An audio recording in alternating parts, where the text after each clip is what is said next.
Guys इस video में हम एक्सप्लेन करने वाले हैं लॉर्ड ऑफ मिस्ट्रीज का फर्स्ट स्पेशल एपिसोड जो अभी रिसेंटली रिलीज हुआ है।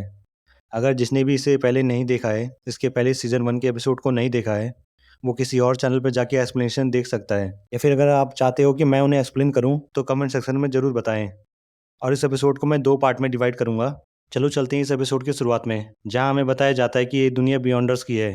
कुछ तरह के पोषण को पीने से इंसान बियॉन्डर्स की कई तरह की पावर्स को पा लेते हैं, जिसमें 22 पाथवेज हैं और जिनमें से सबसे कमजोर सीक्वेंस 9 से शुरू होता है। जितना कम सीक्वेंस का नंबर होगा उतनी ही स्ट्रॉन्ग एक बियॉन्डर्स की एबिलिटीज होती हैं। एक स्ट्रॉन्ग बियॉन्डर हाई लेवल सीक्वेंस का ऐसी पावर का इस्तेमाल कर सकता है जो गॉड की पावर्स का मुकाबला करने के काबिल हो। और इसी एवोल्यूशन के पाथ को हम the path of the divine कहते हैं। जो हमारा मेन कैरेक्टर है, वैसे तो उसका नाम जो मिंगरुई है और वो चाइना में रहता है, और जहाँ वो एक सैलरी बेसिस पे काम करता है। लक इनहेंसिंग रिचुअल करने के कारण वो टिंजन में ट्रांसमाइग्रेट हो गया, यानी कि स्थानांतरित हो गया। मतलब कि किसी और दुनिया के बीइंग में उसकी सोल ट्रांसफर हो गई, जहाँ उसका नाम क्लेन मोरिटी है। और अभी वो खुद के भाई बहन यानी क्लेन मोरिटी के भाई बहन के साथ रहता है। लक एनहेंसिंग रिचुअल यानी किस्मत चमकाने वाला अनुष्ठान को बार बार करता है ताकि वो अपनी दुनिया यानी अर्थ में पहुंच सके। लेकिन वो अपनी दुनिया में वापस लौटने की जगह ग्रे फॉग से भरी दुनिया में पहुंच जाता है, जहाँ वो अपना नाम मिस्टर फूल बताकर, जो कि उसे टैरो कार्ड से मिला था, अपने 2 नए साथियों से मिलता है। उनके साथ टैरो क्लब शुरू करता है। घर वापस लौटने के लिए उसने उनसे कंट्रीमैन एम्परर रोजेल की लिखी हुई पेजेस को इकट्ठा करने के लिए कहता है। पर इस दिन उसे एक नई प्रार्थना सुनाई देती है, और जो हमारा मेन कैरेक्टर क्लेन है, वो रोजेल के लिखे हुए 3 पेजेस में से एक पेजेस को पढ़ता है और सीन शिफ्ट होता है, और हम एम्परर रोजेल को चेयर पर बैठकर उन पेजेस पे कुछ लिखता हुआ देखते हैं। उनका पूरा नाम रोजेल कोलंबस मैगलेन जेंगी गुस्ताव होता है, जो कि एक लेजेंडरी पर्सन होते हैं। वो भी क्लेन की तरह ट्रांसमाइग्रेट हुए थे इस दुनिया में।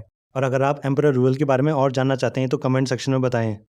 फिर हम एक समुद्र देखते हैं जिसकी लहरें उफान खा रही थी और आसमान में तेज बारिश के साथ बिजली चमक रही थी। और उसी समुद्र के एक शिप में हम एम्परर रूजल को देखते हैं, जो मैप के टुकड़े को देखकर उस तूफान में रास्ता ढूंढ रहे थे। कहता है सारे एविडेंस 2 से ज्यादा कॉन्टिनेंट्स के एग्जिस्ट होने पर पॉइंट कर रहे हैं। ब्लैक किंग पर मौजूद एंशिएंट टेक्स्ट के बारे में खोजने के बाद लगता है वेस्टर्न कॉन्टिनेंट फॉक्सी के एज पर एग्जिस्ट करता है। कहते हैं क्या पता कहानियों में जिस लैंड का जिक्र है वो ईस्ट के सोने सी के किनारे हो, the 4 land of the gods. और ये कहते ही वो पेज खत्म होता है जिसे क्लेन पढ़ रहा था। फिर वो सोचने लगता है the 4 land of the gods आखिर किस तरह की जगह होगी।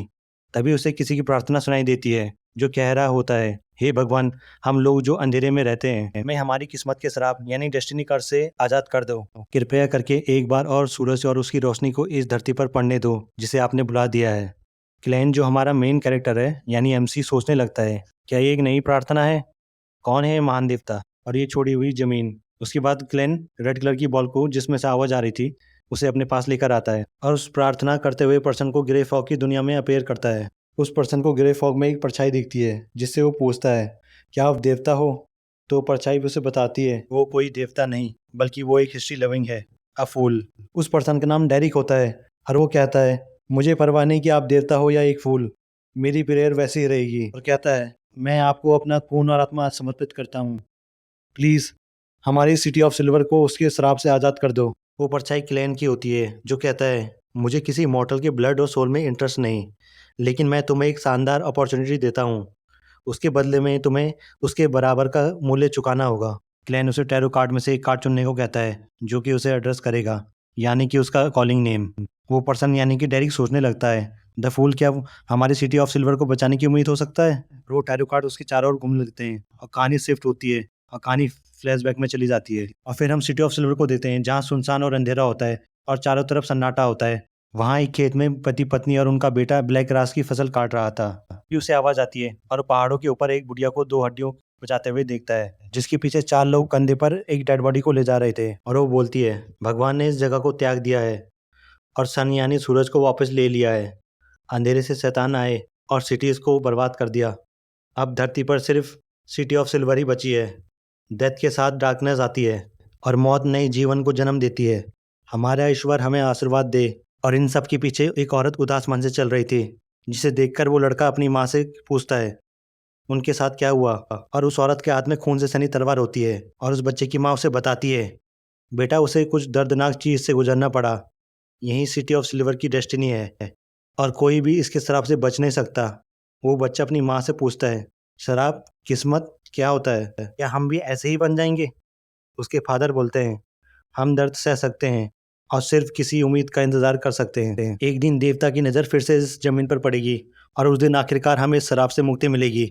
फिर से हम सूरज को देख पाएंगे। जिसके बाद उस बच्चे की माँ उसे घर चलने को बोलती है और उस बच्चे का नाम डेरिक ही होता है, यानी कि वो वही लड़का था जो अब प्रार्थना कर रहा था। फिर वो घर जाकर ब्रेड और खाता है और अपने माता पिता के साथ खुशी से ज़िंदगी बिताता है। लेकिन इसके साथ ही साथ बैकग्राउंड में एक आवाज़ आती है जो हमें बताता है, सर्वशक्तिमान सर्वज्ञानी ईश्वर के समय से जिन्होंने सब कुछ बनाया, इस धरती को त्याग दिया है। सूरज गायब हो चुका है, अंधेरे से शैतान बाहर आए और इंसानियत का बुरा वक्त आया। सिर्फ जो स्ट्रांग थे वही बच पाए और यहाँ इकट्ठा हुए। यहाँ एक आखिरी प्रकाश स्तंभ बनाया पूरी मानव सभ्यता की रक्षा के लिए। सिटी ऑफ सिल्वर 2000 सालों के लिए 6 मेंबर काउंसिल ने मानव सभ्यता की तबाही की खोज में अपने अनगिनत सिपाहियों को अंधेरे की पता लगाने के लिए भेजा, ताकि उन्हें एक रास्ता मिल सके जिससे उनके शहर को श्राप से मुक्त किया जा सके। लेकिन उन्हें कुछ पता नहीं लगा, उन्हें हर जगह अंधेरा ही मिला।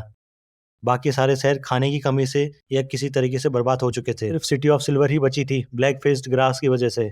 अब बस देवता ही उनकी आखिरी उम्मीद थे।